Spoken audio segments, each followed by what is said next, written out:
Hello friends, कैसे हैं आप सभी। उम्मीद है आप सभी बहुत अच्छे होंगे। आज की वीडियो उन बच्चों के लिए रहने वाली है जिन्होंने 12th क्लास मेडिकल साइंस से पास करी है और अब बीएससी नर्सिंग या फिर अदर पैरामेडिकल कोर्सेज में एडमिशन लेना चाहते हैं। वैसे तो मोस्टली बच्चों ने नीट का एग्ज़ाम दे ही दिया होगा, लेकिन फिर भी अगर कोई बच्चा ऐसा रह गया है जिसने नीट का एग्ज़ाम नहीं दिया है और अब बीएससी नर्सिंग या फिर पैरामेडिकल कोर्सेज में एडमिशन लेना चाहता है, तो भाई उनके लिए भी जो वीडियो है इम्पोर्टेंट होने वाली है।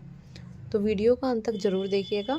ये जो नोटिफिकेशन है ये आउट किया है Pandit Bhagwat Dayal Sharma University of Health Science ने, जिसको हम पीजीआई रोहतक के नाम से भी जानते हैं। इसमें दिया हुआ है कि एक common entrance test CET conduct करवाया जाएगा बीएससी नर्सिंग और अदर पैरामेडिकल कोर्सेज में एडमिशन लेने के लिए। तो भाई जो भी बच्चे Pandit Bhagwat Dayal Sharma University of Health Science से या फिर इससे एफिलेटेड किसी भी गवर्नमेंट या प्राइवेट कॉलेज से बीएससी नर्सिंग या फिर अदर पैरामेडिकल कोर्सेज जैसे BSc lab technology, BSc OT, bachelors of optometry, BSc radiography and imaging technology, BSc radiotherapy, BSc perfusion technology या फिर बैचलर्स इन फिजियोथेरेपी अगर आप करना चाहते हैं तो आप ये एंट्रेंस टेस्ट दे सकते हो। हालांकि इसके एप्लीकेशन जो है वो अभी शुरू नहीं हुए हैं, लेकिन इन्होंने एग्ज़ाम की एक टेंटेटिव डेट दे दी है कि आपका जो एग्ज़ाम है वो 16 जून को कंडक्ट करवा लिया जाएगा। तो जल्द ही इसके एप्लीकेशन भी शुरू हो जाएंगे। अब जो नेक्स्ट इम्पॉर्टेंट बात है वो है एग्ज़ाम पैटर्न की। तो भाई आपका जो एग्ज़ाम है वो 3 घंटे का होगा। आपको 180 मिनट मिलेंगी 180 क्वेश्चंस को सॉल्व करने के लिए, जो कि 180 नंबर के ही होंगे। मतलब कि 1 नंबर का 1 क्वेश्चन होगा और 3 घंटे का समय मिलेगा आपको उसे सॉल्व करने का। जो क्वेश्चन होंगे इस पेपर में वो फिजिक्स, केमिस्ट्री और बायोलॉजी में से ही पूछे जाएंगे। मीडियम की अगर बात करें तो मीडियम आपको इंग्लिश ही देखने को मिलेगा इस पेपर में। अच्छी बात यहाँ पर यह है कि आपका जो पेपर है ये OMR बेस्ड पेपर रहेगा, मतलब ऑफलाइन आपका ये पेपर होगा और कोई भी नेगेटिव मार्किंग इस पेपर में नहीं होगी। अब जो नेक्स्ट है, आप यहाँ ड्यूरेशन दे सकते हैं अपने कोर्सेज़ की। आप जो कोर्स करना चाहते हैं उस कोर्स को कंप्लीट होने में कितना समय लगेगा वो यहाँ पर दिया हुआ है। अब नेक्स्ट बात है सिलेबस की। तो भाई आपका जो सिलेबस होगा वो 11th और 12th का ही सिलेबस आएगा।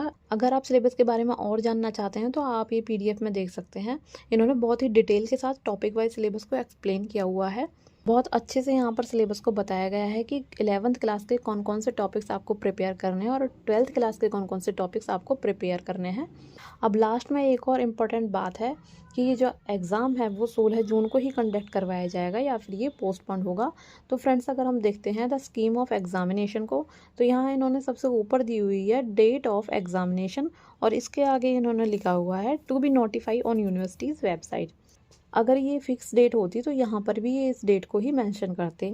नेक्स्ट जो बात है कि अभी इसके ऑनलाइन एप्लीकेशन भी शुरू नहीं हुए हैं, उसमें भी टाइम लग जाएगा। तीसरी बात है वो ये है कि इन्होंने एक वर्ड लिखा है इस डेट को मेंशन करने से पहले, the tentative date of examination. Tentative का मतलब है कि इसको चेंज किया जा सकता है, मतलब ये अभी फिक्स डेट नहीं है। तो इन सब के बेसिस पर हम कह सकते हैं कि आपका जो एग्ज़ाम है वो पोस्टपोन होगा। 90% चांसेस हैं कि ये पोस्टपोन हो सकता है। बाकी 10% के लिए आप तैयारी करते रहिए और तैयार रहिएगा एग्ज़ाम के लिए। अगर आपको जानकारी अच्छी लगी है तो प्लीज़ वीडियो को लाइक कीजिएगा। और अगर आप हरियाणा की अदर यूनिवर्सिटीज़ में एडमिशन की अपडेट चाहते हैं या फिर अदर जो काउंसलिंग होंगी उनकी अपडेट्स चाहते हैं तो प्लीज़ हमारे चैनल को सब्सक्राइब कीजिएगा। Thank you.